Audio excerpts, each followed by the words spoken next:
پانی کا اس میں دخل ہے. پانی کے بغیر آپ کسی باغ کا تصور نہیں کر سکتے ہیں. جب ہم جنت کے باغوں کا بھی ذکر سنتے ہیں تو اس میں بھی نہریں ہوں گی. تو نہر ایک پرکشش وجود ہے اس کا. پانی زندگی ہے. پانی زندگی ہے بالکل. ہمارے جسم کا 80% سے زیادہ ہی پانی ہے. بالکل بالکل. دنیا کا بھی 80% 75% حصہ پانی ہی پانی ہے. ہم صرف 25% حصے پر یہ زندگی گزار رہے ہیں, آباد ہیں. یہ تو پانی تو یہ بیسیکلی وہ یہ جو نالے مار تھا یا جو سونچ کول وغیرہ جو ہمارے ہاں نیویگیشن سسٹم سری نگر میں تھا, یہ بیسیکلی ایک ٹرانسپورٹ کا نظام تھا. کیونکہ جب ہمارے ہاں سڑکیں نہیں ہوا کرتی تھی تب ہمارے ہاں ناؤں میں ڈنگوں میں چیزیں لی جاتی تھی, خریدی جاتی تھی. راشن کے لیے آج بھی جی راشن قطع کلامی معاف ہو, آپ نے دیکھا ہوگا ہم پوچھتے ہیں ایک دوسرے سے آپ تو تہکچھو گھاٹ, آپ کا گھاٹ کدھر ہے, کیونکہ یہ گھاٹ پر اترتا تھا راشن ہمارا. یہ آبی ٹرانسپورٹ ہی تھا جس سے ہمیں راشن ایک جگہ سے دوسری جگہ تک منتقل ہوتا تھا. آج بھی ہم کہتے ہیں گھاٹس پٹوسس گومت, حالانکہ وہ گھاٹ پر نہیں ہے اب تو بستیوں میں ہیں وہ دکانیں, فیئر پرائس شاپس, لیکن یہ راشن بھی اسی سے آتا تھا. اچھا, یا ڈونگوں میں ولر کا ڈل جھیل کا سفر کیا جاتا تھا. جیسے آج کل ہم پہلگام جاتے ہیں, گلمرگ جاتے ہیں, کوکرناگ جاتے ہیں, اسی طرح سے ڈونگوں کے سفر میں جاتے تھے فیملیز کو لے کے. یعنی 2-4 فیملیز ایک ساتھ ڈل سالس نیران, ولر سالس نیران. اتنا مزہ آتا تھا اس سفر کا. حالانکہ میں نے کبھی نہیں وہ کیا ہے, لیکن اپنے والدین سے سنا ہے. ہم زیادہ سے زیادہ شالیمار تک جاتے تھے, یعنی درگاہ حضرت بل جاتے تھے تو وہاں سے میرکشا کاشانی, سید میرکشا کاشانی مرحوم کی بارگاہ میں جاتے تھے ہم حاضری دینے. میرے والد صاحب, والدہ صاحبہ, وہ اصل میں ہمارے رشتہ دار تھے ابا کے ننیحال سائڈ سے. ان کی والدہ کے چچا زاد بھائی تھے, تو ہم ان سے ملنے جاتے تھے. وہ مجھے آج بھی یاد ہے. ہم جب بھی گئے ہیں حضرت بل سے شالیمار تو آبی سفر ہی سے گئے ہیں, حضرت بل سے شالیمار. فون پر کوئی فلم دیکھتے ہیں یا کوئی کلپ دیکھتے ہیں, تب اب اگر آپ اس کو سمجھنا چاہتے ہیں تو آپ اس کو سلو موڈ میں رکھتے ہیں. تو وہ جو لائف تھی وہ سلو موڈ میں تھی. کہ اگر آج مطلب مان لیجیے گا اگر خانیار سے ڈونگے میں ہم کو ڈل جھیل میں جانا ہو تو کئی گھنٹے لگیں گے, لیکن آج کے انسان کو اگر 2 گھنٹے لگے نشاط پہنچنے میں تو وہ تو ڈل میں ہی خود کو قربان کر لے گا. وہ صحیح ہے. ہم بظاہر تو کہتے ہیں کہ وقت تیز رفتار تو ہے. ہم کتنے گھنٹوں ایک کمرے کے کونے میں بیٹھ کے لیپ ٹاپ اور فون پہ کھول کے بیٹھتے ہیں. وہ کیوں نہیں ہمیں لگتا ہے کہ ہم وقت ضائع کر رہے ہیں, ایک ہی چیز بار بار دیکھ رہے ہیں, یا ایک جیسی چیز, ایک ہی نیوز مختلف چینل سے کونے میں بیٹھ کے دیکھتے رہتے ہیں. وہ تضیع اوقات نہیں ہے, یہ فطرت کا مطالعہ کرنا ہوتا ہے ایک طرح سے. یہ انسان کو بہت کچھ دیتا ہے, اگرچہ سلو رفتار تھی, اگر تجسس بھی ہو. جی, اگر وہ جاننے کی, اللہ یہ چیز بہت پسند فرماتا ہے کہ ہم اس کی کائنات کا مطالعہ کریں, اس کے ذرے ذرے کا مشاہدہ کریں اور اس پر غور کریں. تو یہ بھی اس کا ایک حصہ تھا آبی سفر میں, اور جان بھی ہاتھوں میں لیے نکلتے تھے. ہوا, ذرا سی ہوا چلی تو کشتی الٹ گئی, وہ بھی ہے, لیکن اللہ پر بھروسہ تھا اور انجوائے کرتے تھے.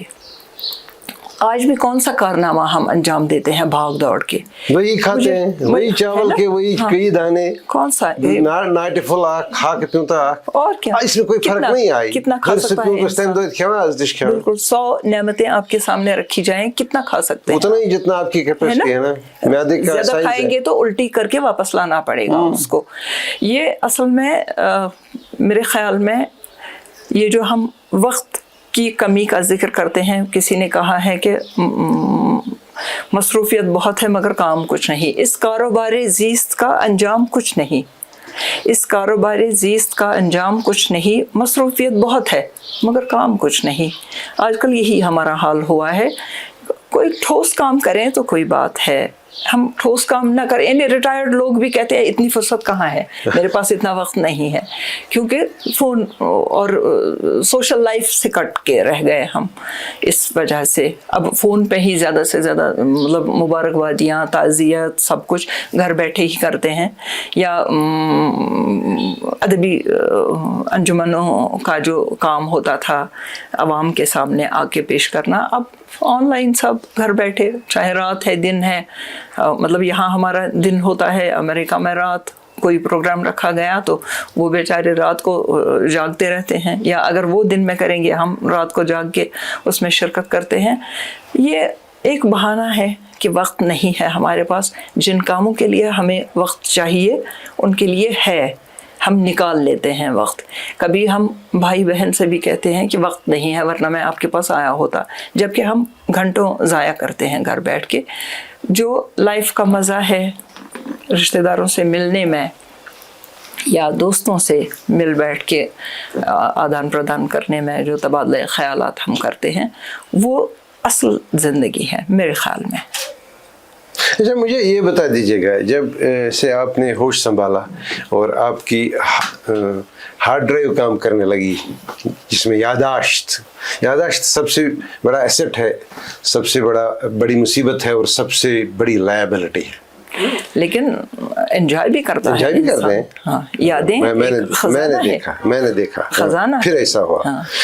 کون سی یادیں آپ کے اسکول جانے سے یونیورسٹی لیول تک, جو آپ کے کالج, آپ کے تدریسی نظام سے باہر ایسے ایونٹس ہوئے جنہوں نے آپ کو مجبور کیا سوچنے پر, یا جن کے انمٹ نقوش چھوٹ گئے آپ کے دماغ میں؟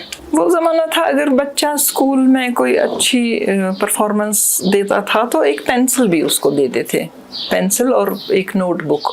وہ اسی پر پھولے نہیں سماتا تھا کہ اتنا بڑا یہ مجھے ملا ایوارڈ, پھر پورے رشتہ داروں کو کہ یہ دیکھو یہ میں نے حاصل کیا ہے. آج کل گولڈ میڈل بھی اگر ملے گا نا تب بھی وہ پیاسا ہی ہوگا, تب بھی کہے گا ہاں اس کی کیا اہمیت ہے, اس کو میں کیا چاٹ کے یہ کروں گا, کس کام کا. قدر نہیں ہے ان چیزوں کی جو اس زمانے میں تھی قدر. یا رشتہ دار آتے تھے, فارمیلٹیز نہیں تھیں اس طرح سے میں سمجھتی ہوں. مطلب کوئی آتا تھا تو چن چبیل جو وہ ہوتا ہے نا, مکس چنے اور اس میں شیرینی اور کشمش وغیرہ ہوتی تھی, وہ لے کے آتے تھے. آج کل سینکڑوں کی پیسٹری لے کے آتے ہیں اور یہ جنک فوڈ وغیرہ لے کے آتے ہیں. میں اب بھی وہ یاد کرتی ہوں بچپن میں جب ہماری پھوپھی آتی تھی, کوئی خالہ آتی تھیں, وہ کیا فروٹ لے کے آتی تھیں, سیب بھی لاتی تھیں اگر تو وہ کھٹے بھی ہوتے نا, ہم اس کو اتنا انجوائے کرتے تھے, بچے مل کے بیٹھتے کے کھاتے تھے جیسے کوئی بہت بڑی نعمت ہو. آج کل بچہ پہلے تو مانتا ہی نہیں ہے کچھ کھانا, صرف اس کو جنک فوڈ چاہیے جو کہ انتہائی ضرر رساں چیز ہے, اور اچھی چیزیں وہ نہیں ریلش کرتا ہے میرے خیال میں. تو آپ بات کر رہے تھے ابھی کون سا, میں بیسیکلی جو آپ نے یاداشت میں جو جب ہارڈ ڈسک بننے لگی, آپ نے اس کو تھوڑی سی نئی ڈائریکشن دے دی, تو مطلب یہ آج کا دور جو ہے بالکل مختلف ہے. میں ایک کسی پی ایچ ڈی اسکالر سے کبھی بات کر رہا تھا, تو اس کو جب مطلب اس کو جب سرٹیفکیٹ ملی کہ آپ نے پی ایچ ڈی کیا, تو اس کو تھوڑا سا فنکشن تھی, تھوڑا سا لیٹ ہو گیا, سیلیبریٹ کرنا تھا. تو اس کی سوچ میں یہ تھا کہ گھر جاتے ہوئے کہ میرا پی ایچ ڈی ملا تو میرے لوگ میں بڑی سیلیبریشن میرے گھر میں ہو جائے گی. تو جب اندر پہنچ گیا تو کیونکہ پی ایچ ڈی میں ٹائم لگتا ہے, تو اس کی بیوی نے اس سے کہا کہ کیسا گوئی لیٹ آز واریاہ میں دتک پی ایچ ڈی آز کیچوں تھا تاکشس پہ گئی چائے ساتھ گۄڈٕ چے چائے.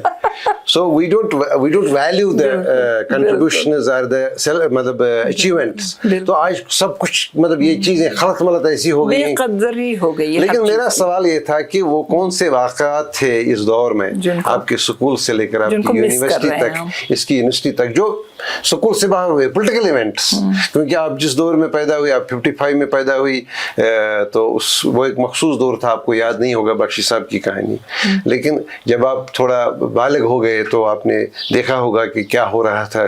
تو کچھ واقعے یاد ہیں آپ کو جو آپ نے دیکھے ہوں گے، بھلے ہی نزدیک سے، بھلے ہی دور سے، بھلے ہی والد کی زبان سے؟ مجھے لگتا ہے وہ جو اس وقت جو الیکشن ہوتے بھی تھے نا، اس میں فرد کی اپنی کوئی رائے نہیں ہوتی تھی. کوئی آتا تھا محلے کا، محلہ کمیٹی کا کوئی بڑا، بس اس کی مرضی ہوتی تھی، وہ جہاں چاہتا ہمیں ووٹ ہمارا پڑتا تھا. اب وہ بات نہیں ہے. یعنی دونوں پہلو ہیں آج کے دور کے. اویئرنیس اس لحاظ سے اب ہے، سیاسی شعور پہلے بھی تھا لوگوں کا، لیکن ایک دباؤ بھی تھا پہلے. اس دباؤ سے آج کا نوجوان باہر آیا ہے. آج باپ اگر ایک پارٹی کو دیتا ہے، ضروری نہیں ہے کہ اس کی بیوی، اس کے بچے اسی پارٹی کو ووٹ دیں گے. اپنی اپنی رائے کی قدر ہے. اس زمانے میں مجھے یاد ہے کہ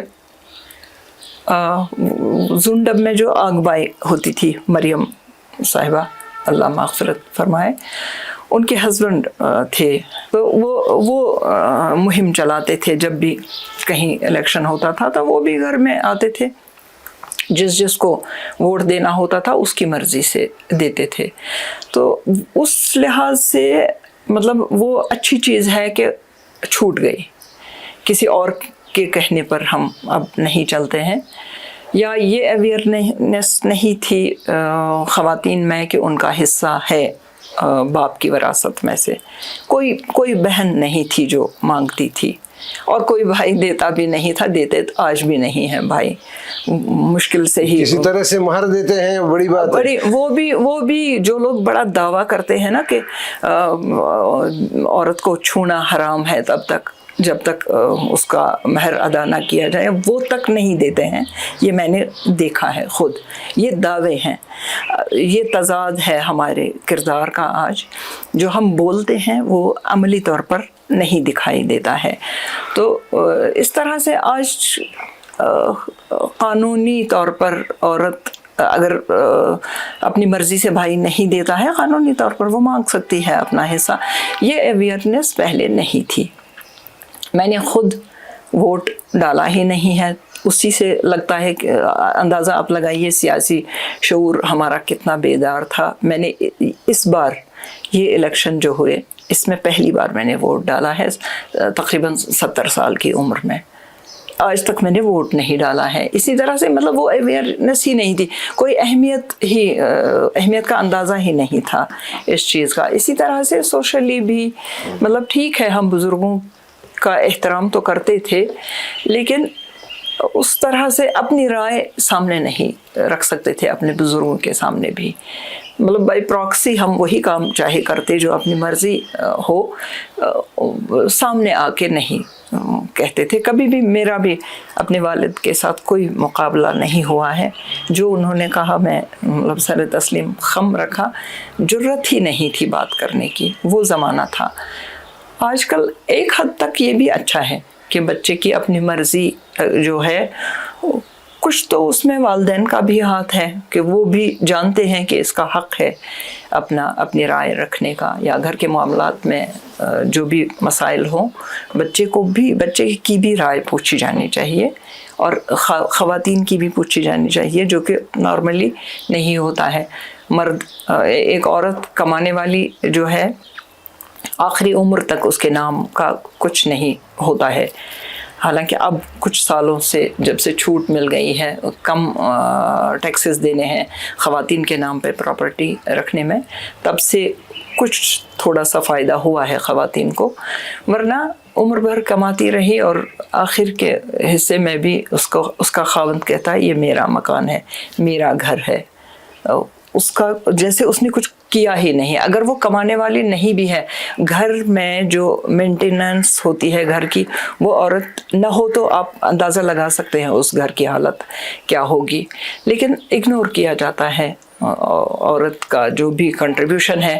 شاید ہی کوئی اس کو یہ کرتا ہے، ایکنالج کرتا ہے. یہ افسوس کی بات ہی ہے کہ آج بھی اس طرح کے گھرانے ہیں جہاں عورت کی کوئی اہمیت نہیں ہے، باوجود اس کے کہ بڑے بڑے عہدوں پر بھی خواتین کام کر رہی ہیں، لیکن وہ ایکسیپشنز ہیں. میجورٹی انہی خواتین کی ہے جن کو استحصال کیا جاتا ہے، جن کے حقوق پر دھاوا بول دیا جاتا ہے. بات کرنے کی اجازت نہیں ہے تو حق مانگنے کی تو بات ہی نہیں ہے. آپ فیمنسٹ ہیں؟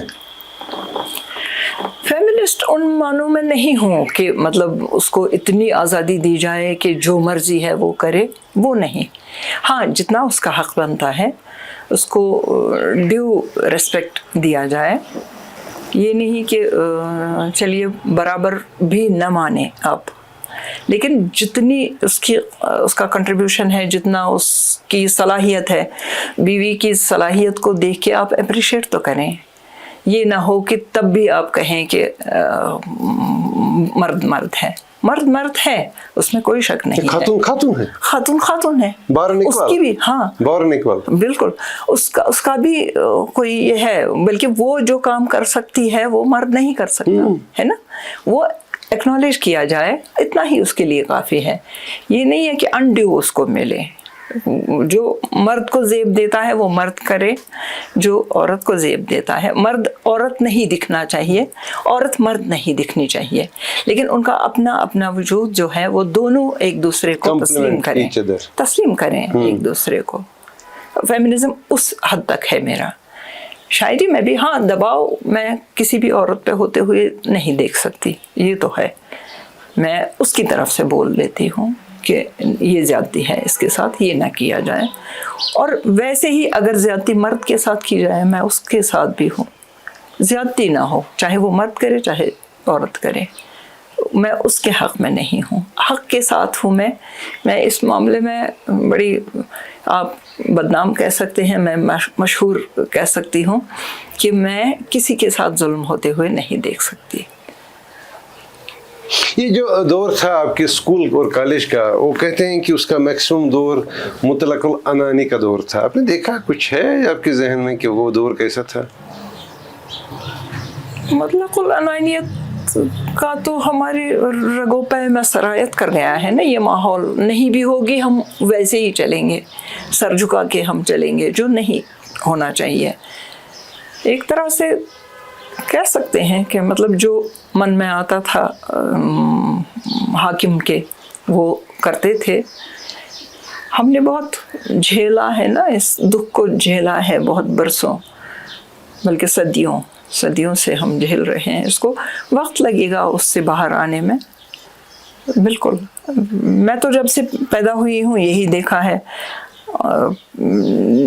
یعنی پتھراؤ، فائرنگ، کرفیو، ہڑتال، یہی دیکھ رہے ہیں ہم. یہ تو پچھلے 35 سال سے جو ہم دیکھ رہے ہیں، اس سے پہلے 35 سال سے بھی ہم یہی دیکھ رہے ہیں. وہ سکون، وہ اطمینان سیاسی طور پر نہیں ہے یہاں. باقی چلیے اقتصادی طور پر ہم نے ترقی کی ہے، وہ وقت کا تقاضا تھا. کوئی بھی آتا تو یہ چینج تو آنی ہی تھی وقت کے ساتھ ساتھ. لیکن سیاسی طور پر اتھل پتھل جو ہے وہ ڈسٹرب کرتی ہے، امن پسند ذہنوں کو وہ ڈسٹرب کرتی ہے. مائی مقدس ایجوٹیشن آپ نے دیکھا؟ جی آپ نے پارٹیسپیٹ کیا؟ پارٹیسپیٹ تو نہیں، میں اس وقت، یہ شاید 64 کی بات ہے نا، 64 کی بات ہے شاید، یا اس سے پہلے، اس سے تھوڑا پہلے ہے نا، 63 یا 64. اس وقت 8-9 سال، 10 سال تو نہیں، 8 سال کا بچہ، وہ بھی لڑکی. اس میں پریکٹیکلی تو نہیں یہ، لیکن گھر میں سب ڈسکس ہو رہا تھا. دکھ جو تھا اس کا، یا بعد میں جب نشاندہی ہوئی تو خوشی ہوئی، وہ دیکھا ہے. اس میں نشاندہی کے لیے جب حضرت سید میرک شاہ کاشانی مرحوم نے وہ نشاندہی کی تھی تو وہ ہمارے رشتہ دار تھے. اس وجہ سے بھی مجھے اس کا علم ہے کہ کیسے ہوا، وہ دیکھا ہے. جی.